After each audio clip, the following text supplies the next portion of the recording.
He's been remembered as a tyrant, a hero, and the source of nightmares. But what if the truth behind Vlad Dracula is even darker than legend? What if Vlad the Impaler wasn't just a brutal ruler, but a figure with uncanny powers, a thirst for blood, and a connection to the most terrifying legends? Could Vlad Dracula have been the world's first vampire? Was his reign of terror fueled by supernatural forces, or by a darker curse that drove him to unspeakable acts? In this video, we'll explore the full story of Vlad Dracula, not just the man behind the myth, but also the mysteries that cling to his name. We'll uncover the world he inhabited, one of political intrigue, endless wars, and shifting alliances, and examine how his legend has become an icon of modern horror. We'll also step inside his infamous castle in Romania, a haunting reminder of his lasting legacy. But before we begin, take a moment to hit the subscribe button and give this video a thumbs up. Your support helps us continue creating captivating stories about history's most enigmatic figures. Now, let's dive in. Our journey starts in 1431 in the fortified town of Sighisoara, nestled in the heart of Transylvania, now part of modern Romania. This was a land where East met West, a region fraught with conflict and divided by culture and religion. Vlad III, known to history as Vlad Dracula, was born into the house of Draculesti at a time of intense political struggle. Vlad's father, Vlad II, was a member of the Order of the Dragon, a chivalric order sworn to defend Christianity against the advancing Ottoman Empire. This legacy gave rise to the name Dracula, meaning son of the dragon. But Vlad's childhood was far from idyllic. By age 13, Vlad and his younger brother, Radu, were sent as hostages to the Ottoman court, a harsh experience that would shape Vlad's hatred for the Ottomans and fuel his desire to reclaim his family's honor. Vlad's path to power was treacherous. His first reign as voivode of Wallachia was short-lived, but his resolve to regain the throne never wavered. By 1456, after years of political maneuvering and bloodshed, he had secured his position as ruler. Yet, Vlad's rule was not simply about securing power. It was about defending his land from the looming threat of the Ottoman Empire. Vlad's defiance of the Ottomans was not a matter of personal pride alone. It was about preserving Wallachia's independence. When the Ottomans demanded tribute, Vlad refused, launching a brutal campaign against them. He fought relentlessly, using guerrilla tactics and striking deep into Ottoman territory. His most famous victory came during the 1462 night attack, where Vlad led a daring raid on the Ottoman camp, killing thousands and striking terror into the heart of Sultan Mehmed II. The war against the Ottomans became a defining feature of Vlad's reign. Though heavily outnumbered, he used the Carpathian Mountains to his advantage, employing a strategy of scorched earth, ambushes, and psychological warfare, including his infamous Forest of the Impaled.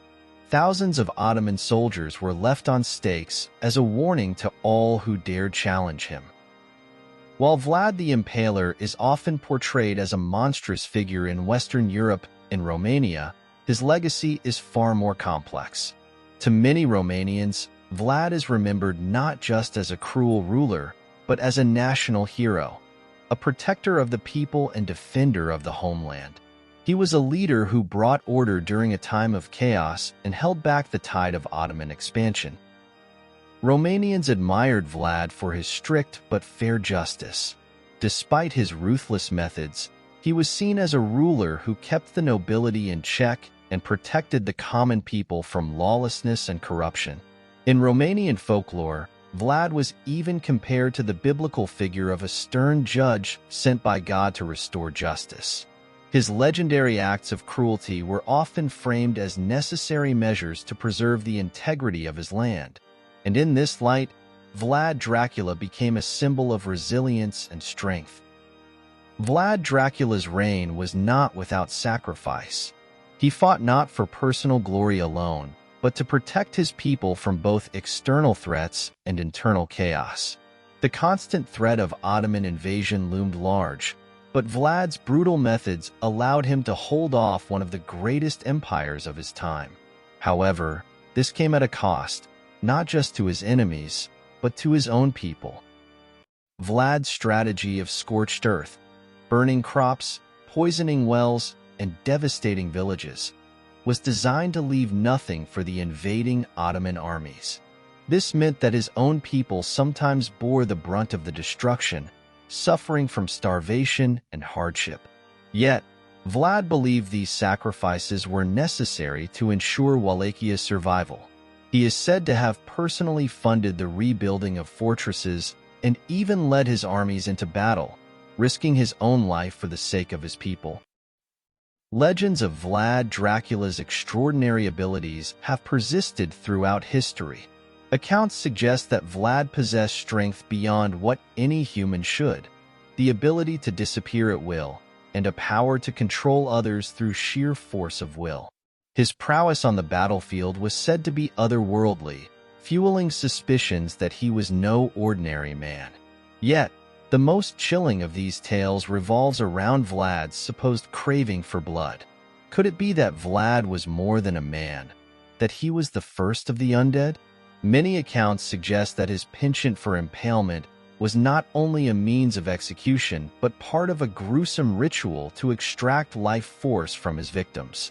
Some even believe that Vlad's strength and longevity were the result of a dark pact made during his captivity, whether with dark forces or creatures of the night. The transformation of Vlad from man to myth is a tale wrapped in mystery. Was it his cruelty that earned him the reputation as a monster, or was it something darker?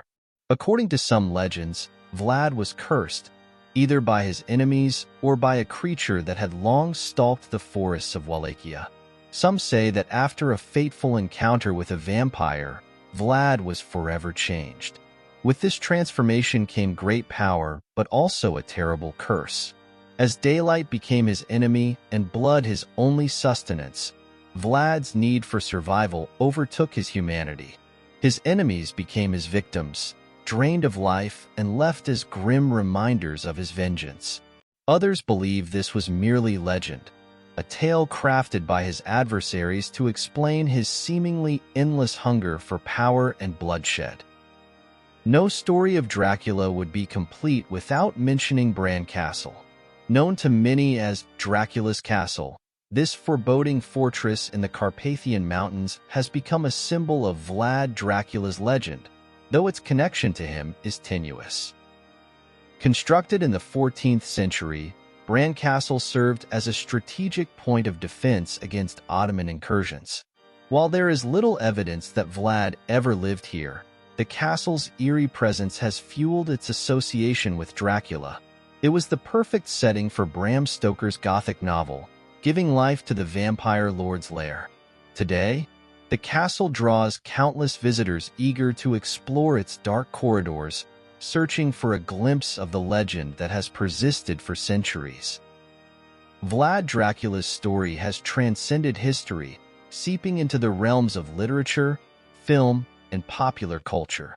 Bram Stoker's 1897 novel, Dracula, took the historical figure and transformed him into a vampire lord, casting him as a menacing presence who travels to England in search of fresh blood. This reimagining of Vlad as the iconic vampire helped cement Dracula's place as a cultural phenomenon. Stoker's work ignited a wave of interest in vampires, leading to countless adaptations in both literature and film.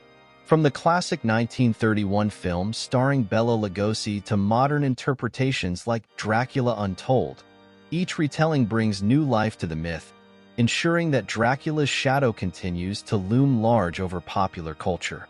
His enduring appeal is a testament to our fascination with the unknown, the immortal, and the deeply sinister forces that seem to defy explanation.